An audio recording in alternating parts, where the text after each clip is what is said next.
Hello hello good morning सभी students को। और अपने जो विटामिन वाला चैप्टर पढ़ रहे थे उसके अंदर कुछ एक विटामिन रह गए हैं, तो वो विटामिन इस क्लास के अंदर पूरे करेंगे। ठीक है, विटामिनों का क्लासिफिकेशन अपने देख चुके थे कि विटामिन जो होते हैं वो दो प्रकार के होते हैं। ऐसे विटामिन जो जल में घुलते हैं उनको बोलते हैं जल में घुलनशील विटामिन, और ऐसे विटामिन जो वसा में घुलते हैं उनको क्या बोलते हैं, वसा में घुलनशील विटामिन। जल में घुलनशील विटामिन कौन कौन से थे, बी थे, बी के सभी कॉम्प्लेक्स आ जाएंगे, और सी विटामिन जो है जल में घुलनशील विटामिन है। दूसरा अपने बात की थी जो वसा में घुलनशील विटामिन है, वसा के लिए अपने देखा था कि विटामिन ए, डी, ई और के, ये चार विटामिन जो है वो वसा में घुलते हैं। उसमें से अपने विटामिन ए जो है वो देख लिया था, और अगला जो नेक्स्ट विटामिन पढ़ेंगे वो कौन सा पढ़ेंगे, विटामिन डी पढ़ेंगे। तो पहले वो विटामिन देख रहे हैं जो सबसे पहले जो वसा में घुलते हैं। ठीक है, तो विटामिन डी की बात करें तो इसका पहले तो अपने को रासायनिक नाम पता होना चाहिए। इसका क्या पता होना चाहिए, रासायनिक नाम। तो विटामिन डी का रासायनिक नाम जो है, रासायनिक नाम इसको बोलते हैं कैल्सीफिरोल। विटामिन डी को क्या बोलते हैं,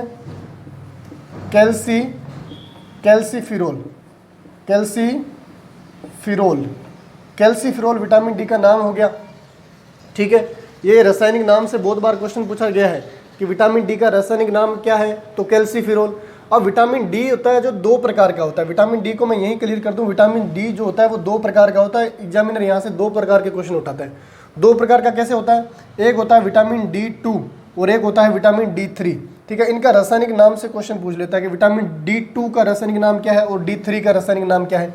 तो विटामिन अगर D2 की बात करें तो इसको बोलते हैं इर्गो। इसको आगे क्या लगाना है, इर्गो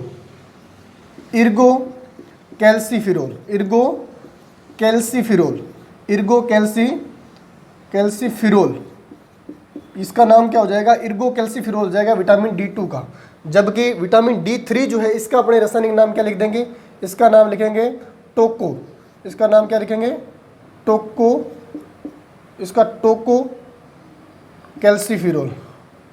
टेको लिख सकते हो या टोको लिख सकते हो, टेको लिख लेना, टेको कैल्सीफिरोल,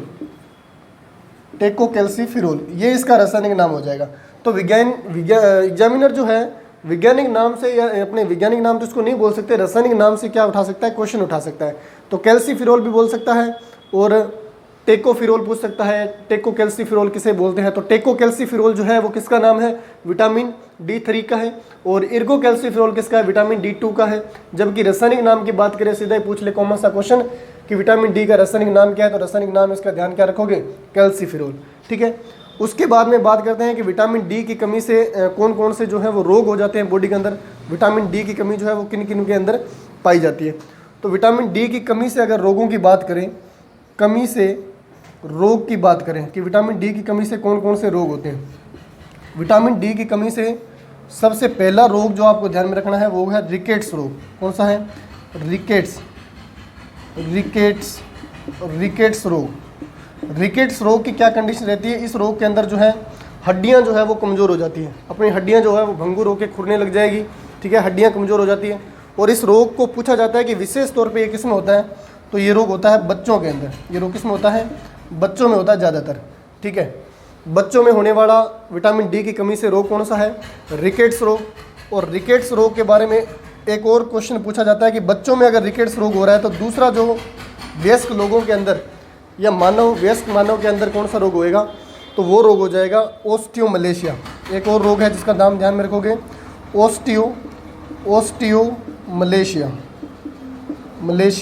ओस्टियोमलेशिया। ये वो वाला मलेशिया नहीं है, ये अलग मलेशिया है। तो ओस्टियोमलेशिया तो किस में होगा, वयस्क लोगों में होगा, या बुजुर्ग लोग बोल सकते हैं, वयस्क या अपने क्या बोल सकते हैं, बूढ़े लोग या बुजुर्ग लोग जो भी होते हैं उनके अंदर क्या होता है, ओस्टियोमलेशिया करके एक रोग होता है। तो दो रोग हो गए, एक तो हो गया रिकेट्स रोग और एक कौन सा हो गया, ओस्टियोमलेशिया। एक और रोग ध्यान में रख लेना, ओस्टियोपोरोसिस। एक और रोग है इसको बोलेंगे ओस्टियोपोरोसिस करके एक रोग और है। ये ओस्टियोपोरोसिस के अंदर पोर का मतलब क्या होता है, हड्डियां जो है वो छेद युक्त हो जाएगी, उसमें पोर बनने लग जाएंगे, यानी हड्डियां जो होती है वो गलने लग जाती है। हड्डियां जो होगी वो क्या हो जाएगी, हड्डियां जो है वो गलने लग जाएगी, गलने लिख सकते हैं। ठीक है, गलने लग जाएगी ओस्टियोपोरोसिस रोग के अंदर। तो विटामिन डी की कमी से 3 प्रकार के जो ये रोग हैं विशेष तौर पे आप ध्यान रखोगे। कौन कौन सा है? एक तो रिकेट्स रोग है जो बच्चों में होता है, और दूसरा रोग कौन सा है? ओस्टियोमलेशिया। ओस्टियोमलेशिया का भी खास तौर पे ध्यान रखना कि ओस्टियोमलेशिया किस में होता है। कंडीशन रिकेट्स की और ओस्टियोमलेशिया की सेम है, लेकिन दोनों के अंदर अंतर क्या है कि ओस्टियोमलेशिया तो किस में हो रहा है? ये तो वयस्क लोगों में हो रहा है, बुजुर्ग लोग जो हैं, बड़े लोग, उनमें हो रहा है, जबकि रिकेट्स जो होता है वो किस में हो रहा है? बच्चों में हो रहा है। और ओस्टियोपोरोसिस के अंदर क्या ध्यान में रखना है कि हड्डियां जो होती है उसके अंदर पोर बनने लग जाते हैं, हड्डियों के अंदर छेद बनने लग जाते हैं। ओस्टियोपोरोसिस का मतलब ही क्या हो गया? पोर का निर्माण हो जाती है, हड्डियां भंगुर होने लग जाती है। ठीक है, ये बच्चों के अंदर इसकी क्या कंडीशन रहती है कि बच्चों की देखा होगा कई बार छोटे जो बच्चे होते हैं जिनमें विटामिन डी की कमी रहती है या हड्डियां जिनकी कमज़ोर हो जाती है, उनके अंदर क्या होता है कि पसलियाँ सामने नजर आने लग जाएगी। ठीक है, और बच्चे जो हैं वो दुबले पतले, ठीक है, कहीं से माथा अलग से निकला हुआ, कहीं से पसलियाँ निकली हुई, ठीक है, और मान लो थोड़ा सा गिर गए, चोट लगी, या हड्डियाँ उठ रहे हैं, बैठ रहे हैं, तो हड्डियों की कड़कने की आवाज़ आती है। तो इस कंडीशन के अंदर कौन सा रोग है? रिकेट्स रोग। तो ये 3 रोग हैं विटामिन डी से संबंध में। ले लो इसका स्क्रीनशॉट ले लो एक बार। इसके बाद में इसके देखते हैं स्रोत कि इसके स्रोत कौन कौन से हैं। ठीक है, तो इसके स्रोत की अगर बात करें, यानी क्या क्या खाएं तो अपने को क्या मिल जाएगा? विटामिन डी मिल जाएगा। सोर्सेज की बात करें, इनके सोर्सेज जो हैं वो देखे गए हैं सबसे ज़्यादा किसमें? स्रोत की बात करें तो यहाँ पे लिख देता है स्रोत जो है वो कौन कौन से हैं इसके। इसका सबसे पहला जो स्रोत आपको ध्यान में रखना है वो क्या ध्यान, देखो हड्डियाँ मजबूत। अपने को पता है कि विटामिन डी की कमी से क्या होने वाला है? हड्डियाँ कमज़ोर हो रही है, तो हड्डियों के लिए अपने को बोलते हैं कि दूध पीना चाहिए। ठीक है, तो पहला आप क्या ध्यान में रख लोगे? दूध ध्यान में रख लोगे, यानी दूध के अंदर विटामिन डी कुछ मात्रा में होता है और इसके अंदर कैल्शियम होता है। ठीक है, दूसरा स्रोत आप क्या ध्यान रखोगे? अंडा। अंडे के अंदर अच्छी क्वांटिटी में विटामिन डी होता है। तीसरा आप ध्यान में रख लोगे, इसके अंदर लीवर कोड का तेल, लीवर कोड तेल बोलते हैं जिसको, या मछली का तेल बोलते हैं। लीवर कोड तेल या मछली का तेल, लीवर कोड तेल या मछली के तेल के अंदर भी विटामिन ए भी होता है और विटामिन डी भी होता है। ठीक है, तो विटामिन डी का ध्यान रख लेना। और क्या ध्यान में रख सकते हो? और अपने को विटामिन डी मांस के अंदर मिल जाएगा। किसके अंदर मिल जाएगा? मांस के अंदर मिल जाएगा। जो लोग मांस खाते हैं उनके अंदर किसी भी विटामिन की कमी नहीं होती, क्योंकि ओवरऑल मांस के अंदर सभी विटामिन जो है वो पाए जाते हैं। मांस के अंदर सभी विटामिन पाए जाते हैं, किसी भी प्रकार की कोई विटामिन की कमी नहीं रहती, क्योंकि मांस जो है उनके अंदर विटामिनों का स्टोर हो जाता है। और अपने को पता है कि अपनी बॉडी के अंदर कौन सा ऑर्गन जो है वो क्या करता है? स्टोरेज करता है किसका? विटामिनों का। तो अपने बॉडी के अंदर एक अंग है यकृत, जो सबसे बड़ी ग्रंथि है यकृत। ज़्यादातर सभी विटामिनों का स्टोरेज जो किया जाता है, स्टोरेज का काम जो है वो किसका है? यकृत का है। यकृत क्या करता है? स्टोर करने का काम करता है, भंडारण का काम करता है। तो इसके सोर्सेज ध्यान रख लेना, दूध, अंडा, लीवर कोड का तेल या इसको मछली का तेल बोलते हैं, मांस हो गया। और सोयाबीन के अंदर भी क्या पाया जाता है? सोयाबीन के अंदर, सोयाबीन तेल भी लिख लेना, सोयाबीन तेल के अंदर भी क्या पाया जाता है? विटामिन डी पाया जाता है। सोयाबीन तेल। और एक ध्यान रख लेना, क्या? सूरजमुखी का तेल जो है उसके अंदर भी विटामिन डी होता है। सूरजमुखी के तेल के अंदर भी क्या पाया जाता है? सूरजमुखी तेल, इसके अंदर भी विटामिन डी जो है वो कुछ क्वांटिटी में पाया जाता है। वैसे मैंने पहले ही बताया था कि सभी विटामिन जो होते हैं, जितने भी अपने फूड मटेरियल खा रहे हैं, जितना भी अपने खा रहे हैं, सभी के अंदर क्या पाए जाते हैं? कोई ना कोई विटामिन पाया जाता है। अभी जो अपने यहाँ पे टर्म देख रहे हैं वो किसके आधार पे देख रहे हैं? वो देख रहे हैं किसके आधार पे? ज़्यादा किस में पाया जाता है उसके आधार पे देख रहे हैं। ठीक है, तो कॉलीफ्लावर भी आ जाएगी, हरी पत्तेदार सब्जियां भी आ जाएगी, जितना भी फूड मटेरियल खाने लायक है उनमें कोई ना कोई विटामिन, कोई ना कोई प्रोटीन, कोई ना कोई कार्बोहाइड्रेट या स्टार्च वगैरह होता है। तो इसका विशेष तौर पे ध्यान रख लेना।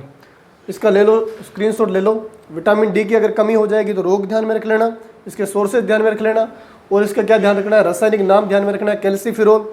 और विटामिन डी जो होता है वो 2 टाइप्स का होता है, विटामिन D2 जिसको इर्गो कैल्सीफिरोल बोलते हैं, और D3 जिसको क्या बोलते हैं? टेको या टोको कैल्सीफिरोल बोलते हैं। बस इतना ध्यान रख लेना। इसका ले लो स्क्रीनशॉट ले लो। उसके बाद में अपने पढ़ रहे हैं कौन सा विटामिन। नेक्स्ट विटामिन आएगा ई आएगा। अगला जो अपना विटामिन है वो कौन सा है? Vitamin E.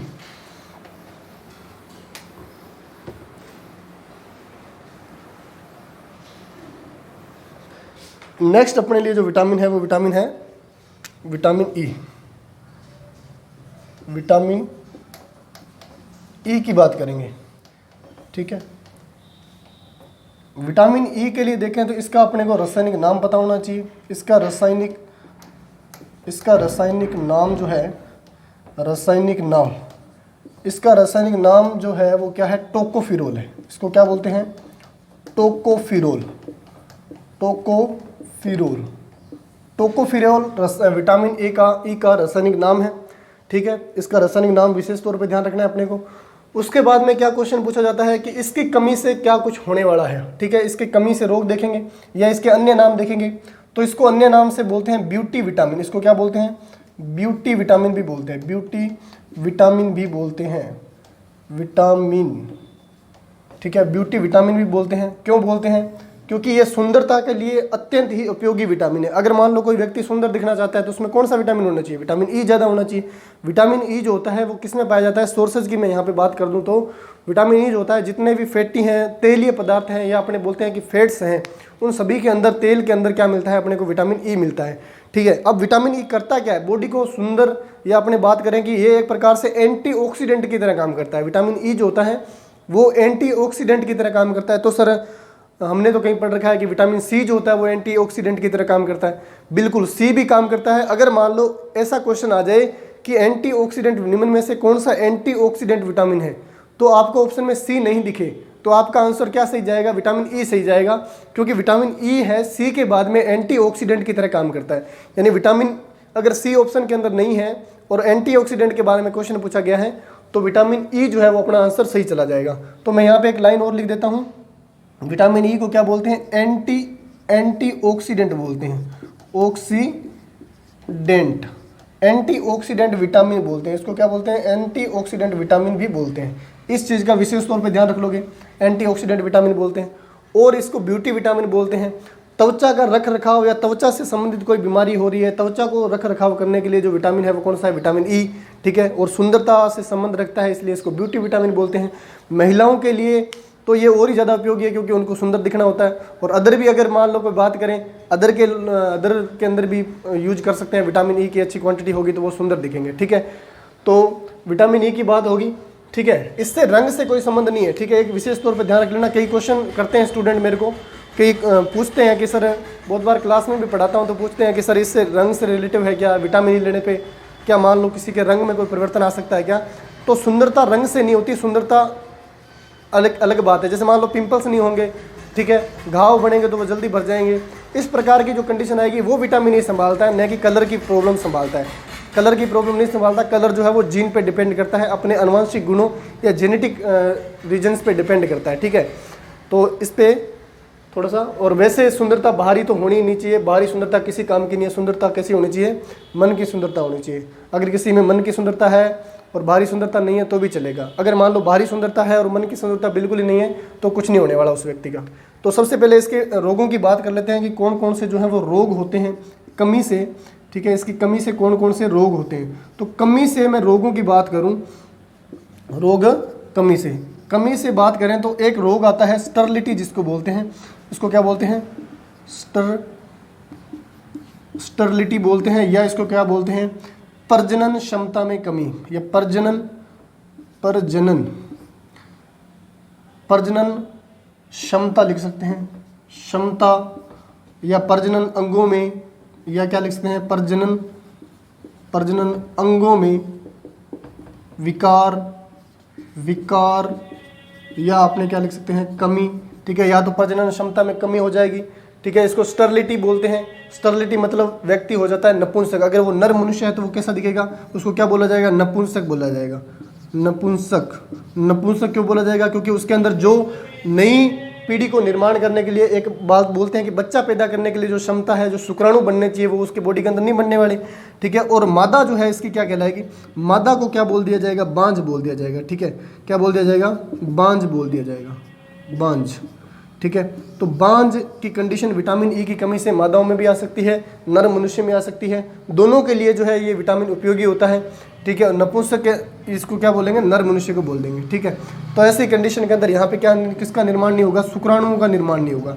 इसका निर्माण नहीं होगा, शुक्राणु का निर्माण नहीं होगा।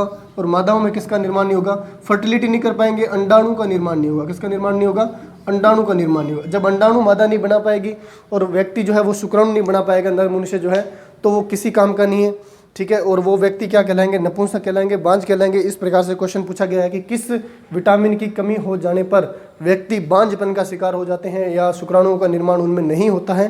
तो आप लोग विशेष तौर पे ध्यान रखोगे कि विटामिन कौन सा है, ए है। और विटामिन क्या करता है, अपनी त्वचा का रख रखाव करता है। एक काम और लिख देता हूँ मैं इसका, और विटामिन क्या करता है, अपनी त्वचा का रख रखाव करता है, ठीक है। रख रखाव का मतलब समझ गए ना।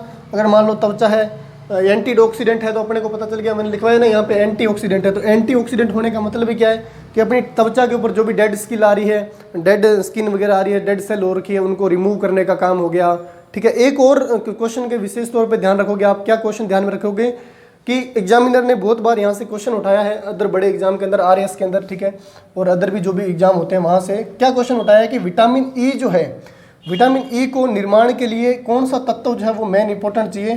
तो मेन इंपॉर्टेंट जो इसके लिए तत्व चाहिए वो कौन सा है, सेलेनियम है। कौन सा है, एसई जिसका संकेत है, और इस तत्व को क्या बोलते हैं, सेलेनियम बोलते हैं। मैं लिख देता हूँ सेलेनियम, सेलेनियम बोलते हैं। इस सेलेनियम तत्व की मात्रा अगर बॉडी के अंदर क्वांटिटी होगी तो अपने अंदर क्या बन सकता है, विटामिन ई बन सकता है। ये क्वेश्चन आपके लिए बहुत ही ज़्यादा इंपॉर्टेंट हो सकता है। इसके ऊपर डबल स्टार, 5 स्टार, जितने स्टार आप लोग कर सकते हो उतने स्टार आप लोग कर लीजिए, ठीक है। ये क्वेश्चन आपके लिए बहुत ही ज़्यादा इंपॉर्टेंट होने वाला है, ठीक है। तो विटामिन ई का निर्माण के लिए कौन सा तत्व जो है वो आवश्यक रहता है, तो सेलेनियम, या सेलेनियम ध्यान में रखना, संकेत इसका एसई है। क्लियर हो गया। उसके बाद में और विटामिन ई से क्या क्वेश्चन उठा सकता है, और विटामिन ई के बारे में क्या ध्यान रखोगे, सेलेनियम का ध्यान रख लेना, एंटी स्टरलिटी विटामिन। अब स्टरलिटी है, अब स्टरलिटी अगर मान लो विटामिन ई की मात्रा प्रॉपर बनी रहेगी तो कमी से तो स्टरलिटी हो रहा है, ठीक है। और अगर मान लो भरपूर मात्रा में आ रहा है तो इसको अपने क्या बोल सकते हैं, ये स्टरलिटी को दूर करने वाला विटामिन है। अब ये स्टरलिटी को दूर करने वाला विटामिन है तो इसको क्या बोल सकते हैं, एंटी स्टरलिटी विटामिन भी बोल सकते हैं। इसको क्या बोल सकते हैं, एंटी स्टरलिटी विटामिन भी बोल सकते हैं। एंटी स्टरलिटी क्या बोल सकते हैं, विटामिन भी बोल सकते हैं। एंटी स्टरलिटी विटामिन ये हो जाएगा। क्लियर है, क्योंकि स्टरलिटी को दूर कर रहा है, और जो स्टरलिटी को दूर करता है विपरीत काम कर रहा है, मतलब रोग प्रजनन से संबंधित रोगों को दूर कर रहा है, तो इसको क्या बोलते हैं, एंटी स्टरलिटी विटामिन। तो ये एंटी स्टरलिटी विटामिन हो जाएगा। तो एंटी स्टरलिटी विटामिन हो जाएगा। इसका एक बार स्क्रीनशॉट ले लो। अब बात कर लेते हैं विटामिन ई की सोर्सेज की। तो विटामिन ई जो है वो किन किन से अपने प्राप्त कर सकते हैं, विटामिन ई का क्या क्या योगदान है, और कहाँ कहाँ से विटामिन ई को ले सकते हैं, ठीक है। तो ले लिया स्क्रीनशॉट। तो बढ़ते हैं इसके सोर्सेज की ओर, ठीक है। तो मैं इसको रफ कर रहा हूँ भाई। अब बात करें कि विटामिन ई जो है वो किस किस से प्राप्त हो सकता है। तो विटामिन ई को प्राप्त करने के लिए क्या खाया जाए, ठीक है, क्या लिया जाए कि विटामिन ई की जो कमी है बॉडी के अंदर पूरी हो जाए, हम भी सुंदर दिखने लग जाएं सर, ऐसी कंडीशन भी बोल रहे हैं, ठीक है।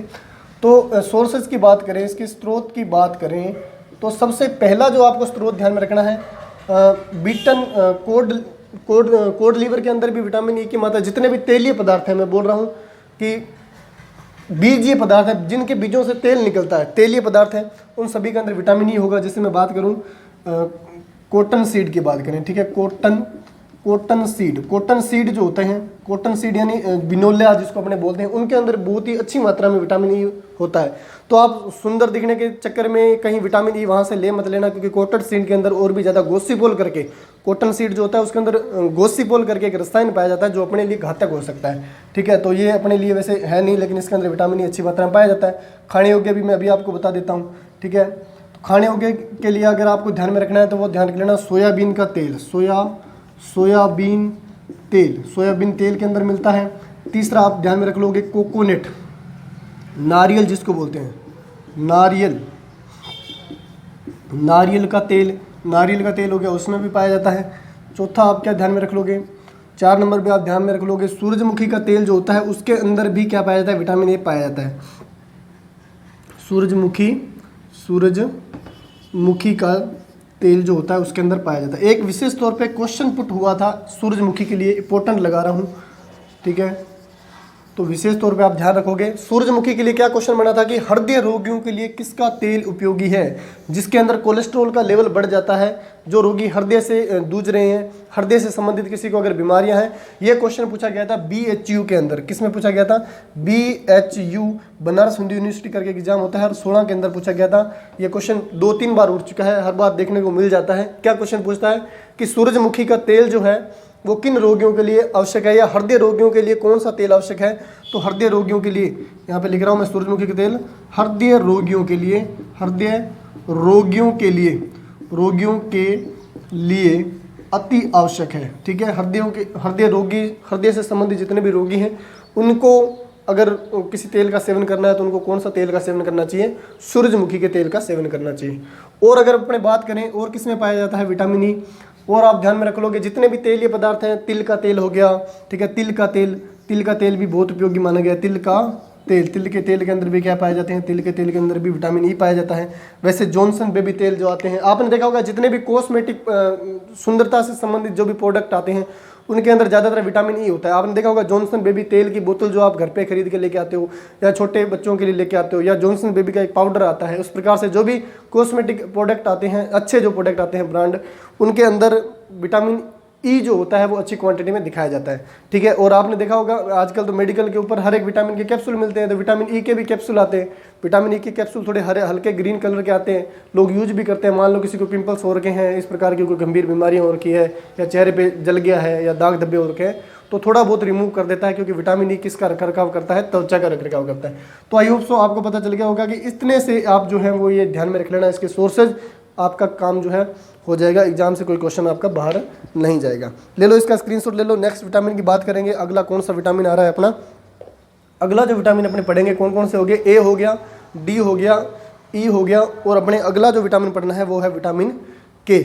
विटामिन के की अगर बात करें तो विटामिन के की बात करें, रफ कर रहा हूँ अभी, स्क्रीनशॉट ले लिया होगा आपने। हाँ, विटामिन के की अगर बात करें तो विटामिन के का रासायनिक नाम अपने को सबसे पहले पता होना चाहिए। ये पढ़ रहे हैं विटामिन के, ठीक है। इसका जो रासायनिक नाम हो जाएगा, इसका रासायनिक नाम जो है वो क्या हो जाएगा, इसको बोलते हैं फ्लेवोकिमनोन। इसको क्या बोलते हैं, फ्लेवोकिमनोन। ठीक है, फ्लेवोकिमनोन इसको बोलते हैं। ठीक है, इसका ध्यान रख लोगे। विटामिन डी को क्या बोलते हैं, कैल्सीफिरोल, ई को टोकोफिरोल, और इसको फ्लेवोकिमनोन, किमनोन से के ध्यान में रख लेना। ठीक है, ये तो इसकी बात होगी रासायनिक नाम की। अब विटामिन ए क्या काम करता है, ठीक है, तो पहले इसके जो पॉइंट इंपॉर्टेंट ध्यान में रखने हैं वो आपको क्या ध्यान में रखना है कि विटामिन ए जो होता है वो रक्त का थक्का जमाने में उपयोगी है। ठीक है, अपने बॉडी के अंदर, यानी अगर अपने ब्लड की मैं बात करूं तो अपने ब्लड के अंदर जो रक्त स्कंदन कारक जिसको बोलते हैं, अपना जो बॉडी के अंदर थक्का बनने की प्रक्रिया है, थक्का बनता है जब अपने चोट लग जाती है, उस दौरान क्या होता है कि 11 रक्त स्कंदन कारक काम में आते हैं। अपनी ब्लड के अंदर 11 प्रकार के, टोटल 11 प्रकार के रक्त स्कंदन है, कारक हैं, वो 11 प्रकार के पदार्थ मिलते हैं, तब जाके बॉडी के अंदर क्लोटिंग की प्रक्रिया जिसको थक्का निर्माण बोलते हैं वो कंप्लीट होती है। तो क्लोटिंग की प्रक्रिया कंप्लीट होती है, तो इसके अंदर से 4 नंबर पे जो आता है, क्रम से उनको ध्यान में रखना पड़ता है। तो 4 नंबर पे जो आता है वो विटामिन के आता है। तो विटामिन के उन 11 कारकों में से एक कारक माना गया है। विटामिन के है उस 11 कारकों में से क्या माना गया है, एक कारक माना गया है। और विटामिन ए के बारे में, के बारे में और क्या ध्यान में रखोगे कि इसका निर्माण अपनी बॉडी के अंदर होता है। इसका निर्माण कहाँ पे होता है, इसका निर्माण कहाँ पे होता है, इसका निर्माण अपने शरीर के अंदर होता है। ठीक है, शरीर में होता है। शरीर में निर्माण होने वाले विटामिन कौन कौन से हैं मैं अलग से लिखवा दूंगा। ठीक है, जो आपको ध्यान में रखने हैं पहले लिखवा देता हूँ। एक तो शरीर के अंदर कौन सा विटामिन बन रहा है, डी बन रहा है, जिसको अपने सनशाइन विटामिन या सूर्य, उसके अंदर विटामिन डी के अंदर एक बात जो रह गई है वो मैं भी बता देता हूँ लास्ट में, जो लिख लेना स्पेशल पॉइंट में। विटामिन डी को क्या बोलते हैं, सनशाइन विटामिन बोलते हैं, और सूर्य के प्रकाश से प्राप्त होता है वो, क्योंकि सूर्य के प्रकाश के संपर्क में आने से अपनी त्वचा जो होती है वो विटामिन डी का निर्माण करती है। तो मैं यहाँ पे बता देता हूँ, इकट्ठे लिखवा देता हूँ बॉडी के अंदर कौन कौन से विटामिन बनते हैं। तो एक तो विटामिन डी जो है वो बनता है, एक विटामिन के का ध्यान में रखना है, और एक जो विटामिन आपके आता है कौन सा, B12। ये तीनों जो विटामिन है इनका निर्माण अपनी बॉडी के अंदर होता है। ठीक है, विटामिन डी हो गया, विटामिन के हो गया, और विटामिन B12 हो गया। ठीक है, विटामिन डी के अंदर मैंने ये बताया नहीं, बात रह गई, कोई बात नहीं, इसमें कंटिन्यू कर लेना। विटामिन डी को सनशाइन विटामिन या सूर्य से प्राप्त होने वाला विटामिन भी बोलते हैं। ये सूर्य से प्राप्त नहीं होता है, ये क्या होता है कि सूरज की लाइट के अंदर अपनी बॉडी के अंदर ऑटोमेटिकली अच्छी क्वांटिटी के अंदर बन जाता है। इनको बनने के लिए लाइट चाहिए, सनलाइट चाहिए, ठीक है। इसलिए अपने ये मान लेते हैं कि सूरज से अपने को विटामिन डी मिलता है। सूरज से विटामिन डी नहीं मिलता है, सूरज की लाइट अपनी स्किन के ऊपर पड़ती है तो अपनी स्किन के अंदर सीबीसीएम ग्रंथि है, वहाँ पे क्या कोलेस्ट्रॉल का जमाव होता है, ठीक है। अगर वहाँ पे कोलेस्ट्रॉल का जमाव होता है तो कोलेस्ट्रॉल के ऊपर जैसे सनलाइट आती है तो कोलेस्ट्रॉल इर्गेस्ट्रॉल में बदल जाता है। कोलेस्ट्रॉल किस में बदल जाता है? इर्गेस्ट्रॉल में। अब मान लो कोलेस्ट्रॉल इर्गेस्ट्रॉल में बदल गया तो विटामिन डी का पूर्व पदार्थ किसको मानते हैं? इर्गेस्ट्रॉल को मानते हैं, इर्गेस्ट्रॉल। तो विटामिन डी का पूर्व पदार्थ इर्गेस्ट्रॉल हो जाएगा और इस प्रकार से विटामिन डी बॉडी के अंदर बन जाता है। तो बॉडी के अंदर बनने वाले विटामिन कौन कौन से हो गया? एक तो विटामिन डी जो है वो बॉडी के अंदर बनता है, एक विटामिन के बॉडी के अंदर बनता है और एक विटामिन B12 बॉडी के अंदर बनता है। बाकी मैं विटामिन D12 जब मैं पढ़ाऊंगा तो इसके बारे में विस्तार से पढ़ाऊंगा पूरा, क्योंकि विटामिन B12 से बहुत अच्छे अच्छे क्वेश्चन उठते हैं कंपटीशन एग्जाम में। इसके निर्माण की बात करें, इसका निर्माण शरीर में होता है डी का, के का और B12 का। तो अभी अपने के पढ़ रहे हैं, सिर्फ के की बात करेंगे, डी का मैंने अभी बता दिया। तो विटामिन डी के जो है वो शरीर के अंदर कैसे बनता है? तो अपनी आंत है, ठीक है, अपनी बड़ी आंत के अंदर। किस में बनता है? बड़ी आंत में, बड़ी आंत जिसको बोलते हैं, बड़ी आंत, बड़ी आंत में बनता है, ठीक है। बड़ी आंत के अंदर एक भाग है कोलोन करके, कोलन करके या कोलन करके, उस भाग के अंदर बनता है कोलोन। बड़ी आंत के भाग हैं, सिक्कम हो गया, कोलोन हो गया, ठीक है, रेक्टम हो गया। बड़ी आंत के कितने भाग है? 3 भाग है, सिक्कम, कोलोन और रेक्टम। तो कोलोन के अंदर एक बैक्टीरिया बैठा रहता है जिसको अपने बोलते हैं ई कोलाई, ई कोलाई, इसी को बोलते हैं ई कोलाई, या इसको बोल देते हैं इस्चेरेरिया कोलाई। इसको क्या बोलते हैं? इस्चेरेरिया कोलाई, इस्चेरेरिया कोलाई, या इसको क्या बोलते हैं? ई कोलाई बोलते हैं। और ई कोलाई कहाँ पे पाया जाता है? बड़ी आंत के अंदर, और बड़ी आंत के भी कौन से भाग के? कोलोन के अंदर। अब ई कोलाई बैक्टीरिया जो होता है वो अपने अंदर जो फूड मटेरियल अपने खाया है उसके वेस्टेज पदार्थ को खाता है, ठीक है। अपने जो भी फूड मटेरियल खा रहे हैं उसका वेस्टेज पदार्थ जो है वो खाता है। अब सर अपने तो फूड मटेरियल खा रहे हैं और बहुत सारा वेस्टेज पदार्थ भी बन रहा है, तो वो सारा खाता है क्या? नहीं, सारा नहीं खाता, क्योंकि ये बैक्टीरिया है। ये कौन है? जीवाणु है। भी मैं लिख देता हूँ, इस जीवाणु को क्या बोलते हैं? बैक्टीरिया बोलते हैं। ये जीवाणु है, ठीक है। वायरस पाया जाता है, प्रोटोजोआ पाया जाता है, या जीवाणु पाया जाता है, इस प्रकार से भी क्वेश्चन आ सकता है। तो जीवाणु या बैक्टीरिया पाया जाता है। अब ये बेचारा जीवाणु या बैक्टीरिया है, कुछ हद तक खाता है, ना के बराबर खाता है, मतलब ना के बराबर खाता है। तो ये अपने को अपना जो वेस्टेज पदार्थ खाता है, ये अपने को बदले में क्या देता है? ये अपने को बदले में बना के देता है विटामिन के। ये अपने को बदले में क्या बना के देगा? विटामिन के बना के देगा। और कौन सा विटामिन बना के देगा? विटामिन के मैंने लिखा है, ठीक है। और कौन सा बना के दे देगा? Vitamin B12। ये 2 प्रकार के विटामिन इस्चेरेरिया कोलाई के द्वारा बनाए जाते हैं, जिसको ई कोलाई या इस्चेरेरिया कोलाई कहते हैं। और इस्चेरेरिया कोलाई प्रोटोजोआ नहीं है, वायरस नहीं है, क्या है? जीवाणु है, या इसको बैक्टीरिया बोलते हैं, ठीक है। क्लियर हो गया होगा। तो कहाँ पे बनता है इसका निर्माण? बॉडी के अंदर 3 प्रकार के विटामिनों का निर्माण होता है, डी, के, 12 का। विटामिन बड़ी आंत के अंदर बनते हैं। बड़ी आंत का भी कौन सा भाग? कोलोन, क्योंकि बड़ी आंत 3 भागों में बटी हुई है, सिक्कम, कोलोन और रेक्टम। तो कोलोन वाले भाग के अंदर बैठा होता है। ऐसा क्वेश्चन भी पूछ लेता है। ई कोलाई जीवाणु, इसको इस्चेरेरिया कोलाई बोलते हैं। विटामिन B12 बनाता है और विटामिन के बनाता है और B12 बनाता है। इसका विशेष तौर पे ध्यान रख लोगे, ठीक है।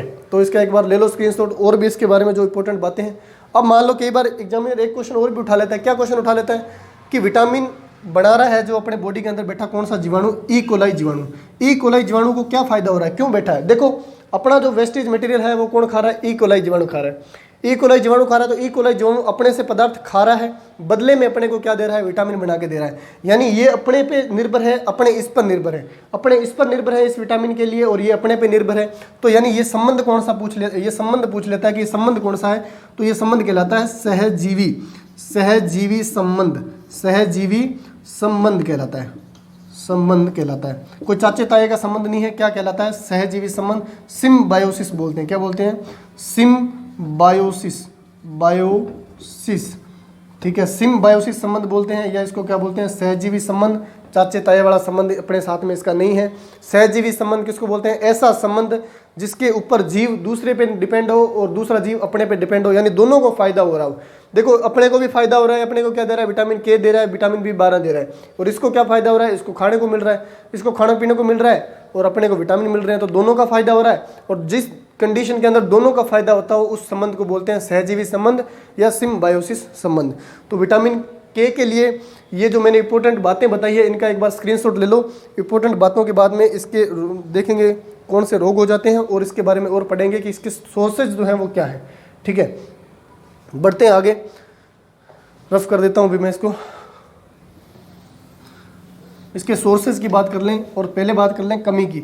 अब देखो जो जो इसके काम बताए हैं वो इसकी कमी से हो जाएंगे रोग। ठीक है, अभी मैंने बताया कि रक्त का थक्का बनता है, तो रक्त का थक्का इस रोग में क्या हो जाएगा, कमी से बात करें, कमी से क्या होता है, कमी से रोग की बात करें तो रक्त का थक्का इसके अंदर बनेगा क्या, नहीं बनेगा। ठीक है, तो पहला ही काम क्या हो जाएगा, रक्त थक्का नहीं बनता, रक्त का थक्का या जिसको अपने बोलते हैं क्लोटिंग, रक्त का थक्का नहीं बनता, नहीं, रक्त का थक्का नहीं बनता। ठीक है, रक्त का थक्का नहीं बनेगा। अब रक्त का थक्का नहीं बनेगा यानी क्लोटिंग की प्रक्रिया नहीं होगी। क्लोटिंग की प्रक्रिया नहीं होगी तो इसकी कमी से एक रोग हो जाता है जिसको अपने बोलते हैं हीमोफीलिया। एक रोग विशेष तौर पर ध्यान रख लेना, हीमोफीलिया करके है, हीमोफीलिया। मैं यहाँ पे इस रोग के बारे में इसलिए बता रहा हूँ क्योंकि वैसे ये जेनेटिक रोग है, जेनेटिक डिसऑर्डर है। ठीक है, ऐसी कंडीशन विटामिन के की कमी होने से नहीं आ रही, लेकिन ये जेनेटिक डिसऑर्डर है, लेकिन फिर भी रक्त की बात हो रही है तो मैं यहाँ पे इसके बारे में बताना चाहूँगा आपको। हीमोफीलिया एक रोग है, बहुत ही भयंकर बीमारी फैली थी, महारानी विक्टोरिया जो थी एलिजा उसको करके ये रोग हुआ था उनकी संतानों को। तो हुआ क्या था कि इस रोग के अंदर क्या नहीं होता, इस रोग के अंदर रक्त का थक्का नहीं बनता। मान लो किसी को चोट लगी, मान लो किसी को छोटी सी भी चोट लगी है तो खून अपने, मान लो छोटी सी खरोंच आ जाए या चोट लग जाए तो खून बहना बंद हो जाता है। लेकिन इस रोग के अंदर खून बहना बंद नहीं होता, खून लगातार बहता ही रहेगा, बहते रहेगा। तो सोचो अगर किसी का खून बह रहा है तो वो क्या होगा, खून तो उसका सारा बॉडी से बाहर निकल जाएगा, तो व्यक्ति वैसे मर जाएगा। ठीक है, तो हीमोफीलिया रोग के अंदर क्या नहीं होता, रक्त का थक्का नहीं बनता, ये कंडीशन इस रोग के अंदर रहती है। ठीक है, उसके बाद में बात ज़्यादा इससे कुछ नहीं पूछा जाता, रक्त के थक्के से संबंधित है। रक्त स्कंदन कारक है, ये एक प्रकार का क्या है, रक्त स्कंदन कारक है। विटामिन के जो है वो एक प्रकार का क्या है, यह रक्त स्कंदन कारक है। ठीक है, 11 कारक होते हैं टोटल, उनमें से 4 नंबर का कारक जो है ये रक्त स्कंदन कारक माना गया है विटामिन के। ठीक है, और इसके बारे में क्या ध्यान में रखोगे, अब स्रोत ध्यान में रखोगे। अब इसके बारे में क्या ध्यान रखोगे, स्रोत यानी कहाँ से प्राप्त कर सकते हैं। इसके सोर्सेज की अगर बात करें तो ये कहाँ से अपने को प्राप्त हो सकता है, तो इसका सबसे पहला सोर्सेज क्या माना गया है, सबसे पहला सोर्सेज आप क्या खा सकते हो, आप खा सकते हो ब्रोकली, ब्रोकली करके एक सब्जी आती है। ठीक है, उसको खा सकते हो। उसके बाद में कॉलीफ्लावर जिसको अपने क्या बोलते हैं, गोभी बोलते हैं। ठीक है, गोभी के अंदर भी इसकी अच्छी क्वांटिटी होती है। हरी मिर्च के अंदर भी अच्छी क्वांटिटी होती है, हरी मिर्च होगी। ठीक है, उसके बाद में इसकी अच्छी क्वांटिटी और किस में होती है, और हरी मिर्च के सिवाय इसकी अच्छी क्वांटिटी पालक हो गया, धनिया या मेथी की बात करें, मेथी जो होती है सर्दियों में जमा के खाने वाली मेथी, उस मेथी के अंदर भी विटामिन के जो होता है वो अच्छी क्वांटिटी में पाया जाता है। इसके बारे में विशेष तौर पे आप ध्यान रखोगे। और बाकी अगर ऑल ऑफ देम की बात करें, टोटल इसकी बात करें तो अपने क्या मान सकते हैं कि हरी पत्तेदार जितनी भी सब्जियां हैं, हरी पत्तेदार सब्जियां, तो उन सभी के अंदर अपने को क्या मिलेगा, विटामिन के मिलेगा। इसका आप विशेष तौर पे ध्यान रख लेना। विटामिन के हरी पत्तेदार सब्जियों में सभी में मिलेगा। ब्रोकली हो गया, फूल गोभी हो गया, गोभी के अंदर जितनी भी गोभियाँ आती है उन सभी के अंदर होता है। विटामिन के पर्टिकुलर किसी के अंदर खास तौर पे नहीं पाया जाता है। यहाँ पे अंकुरित जो अपने दाल वगैरह खाते हैं, अंकुरित दालें खाते हैं। और वैसे मैं अंकुरित दालों के अंदर भी अगर बात करूँ तो चने के अंदर, चने की दाल के अंदर, चने की जो दाल होती है, चने की दाल में अच्छी क्वांटिटी में जो है वो क्या पाया जाता है, विटामिन के पाया जाता है। तो विटामिन के सोर्सेज बहुत ही इंपॉर्टेंट है। ठीक है, आज तक वैसे सोर्सेज से क्वेश्चन नहीं उठा, वैसे ही पूछ लेता है। हरे पत्तेदार सब्जियों में तो ब्रोकली, गोभी, हरी मेथी वगैरह ध्यान रख लेना, चने की दाल ध्यान रख लेना। इसमें विटामिन जो के है वो थोड़ा बहुत अच्छी क्वांटिटी में होता है।